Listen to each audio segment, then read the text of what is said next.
Morning students, welcome to fourth session of ninth chapter, that is national income.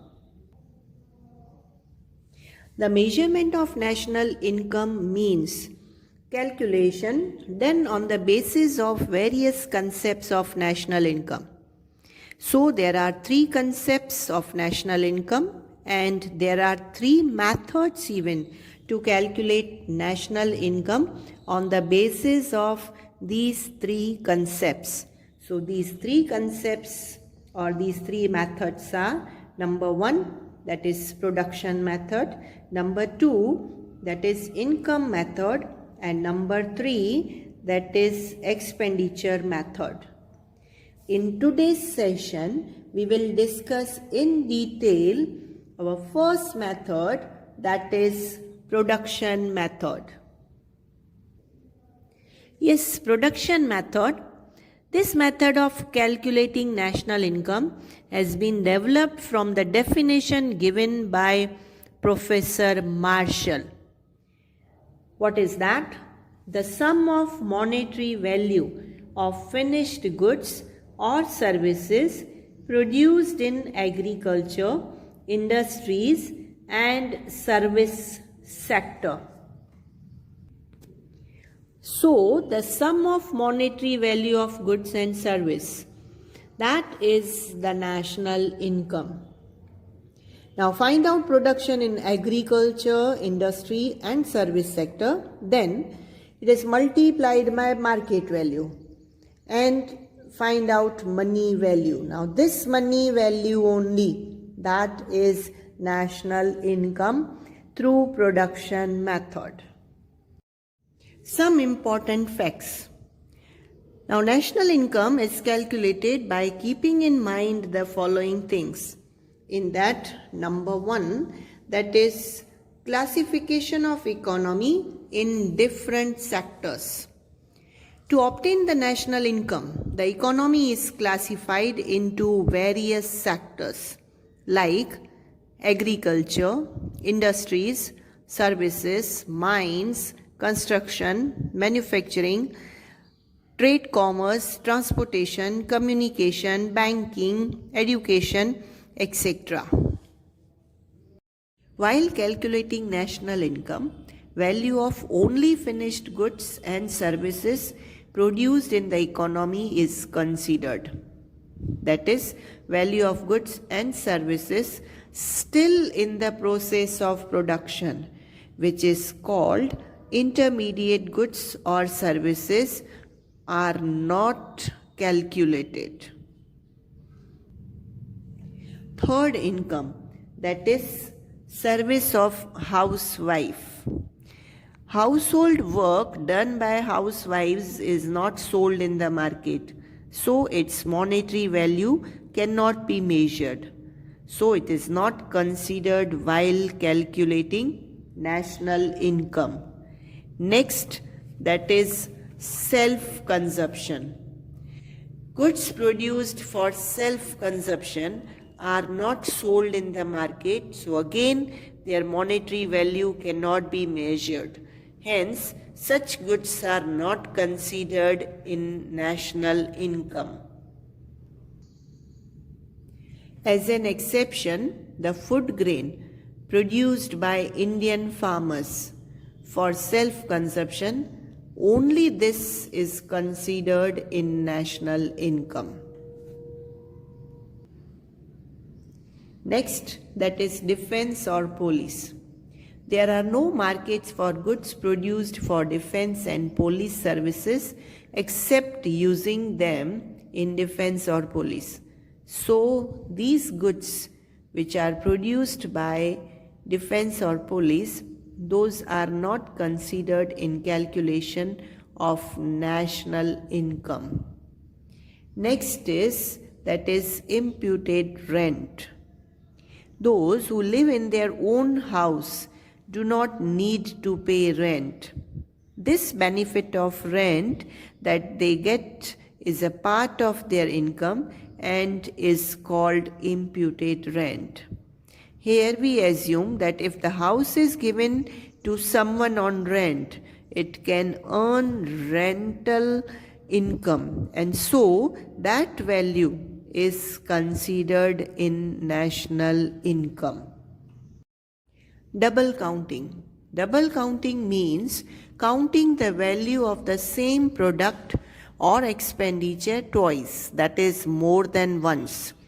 According to production method, while calculating national income, the value of only final products, not the in-term or intermediate products or products and services in process. For example, in national income, the monetary values of both iron and the machines made out of iron during a year are counted. It is called double counting because the value of iron is already included in the value of machines. Thus, if we calculate the value of iron and the machine, then value of iron being calculated for 2 times. This is incorrect. Double counting should be removed from national income accounting because it overvalues national income. There are 2 ways to avoid double counting. They are: number 1, to count the value of finished goods only. Number 2, that is value added method. Let us discuss in detail how to avoid this double counting by these 2 ways. So first, that is to count the value of finished goods only. In this method, instead of counting the value of goods that are half made or in in-term use, the monetary value of the final good and the value of raw material used in it is separately valued.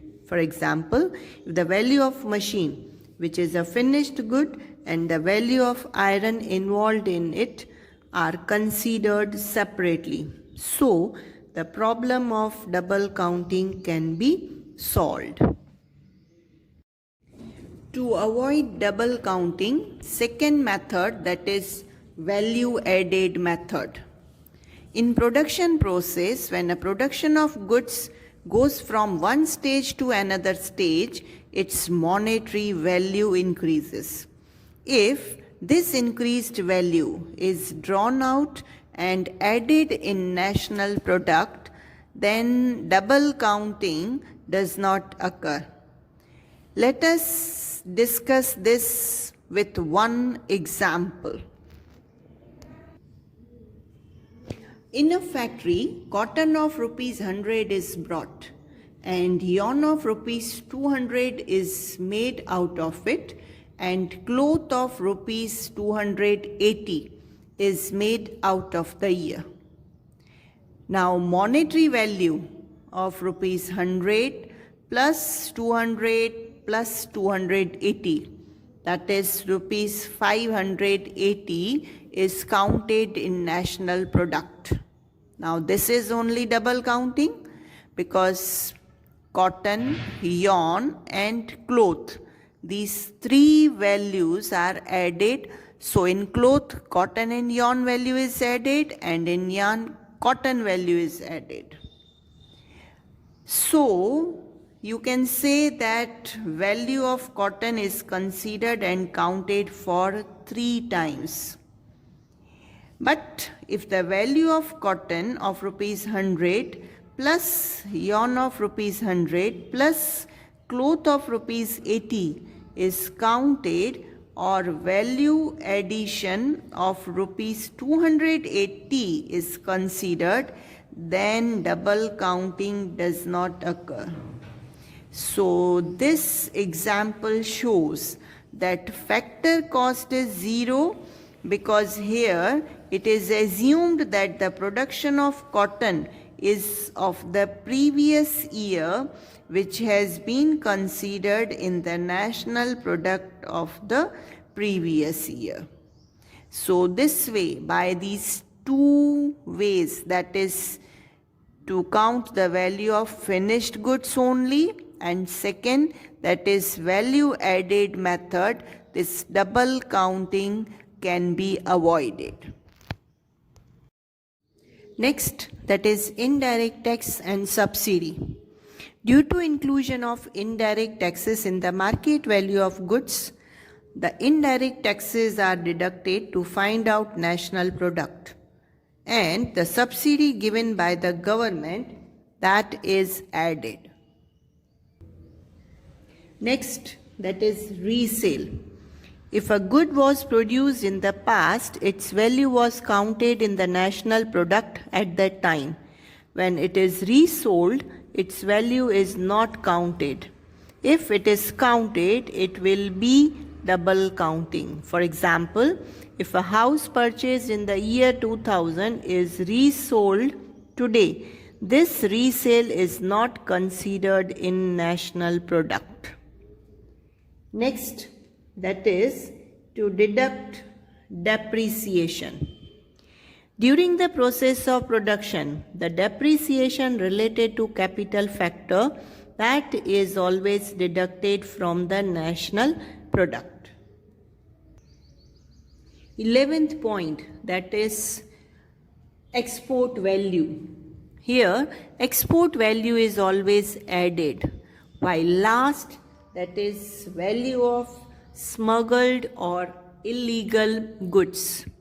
Here, the value of smuggled or illegal goods is not consideration in calculation of national income. So here, these are the 12 important points or facts which are either considered while calculating national income or not considered. So this is an end of this session. See you in next session. Thank you.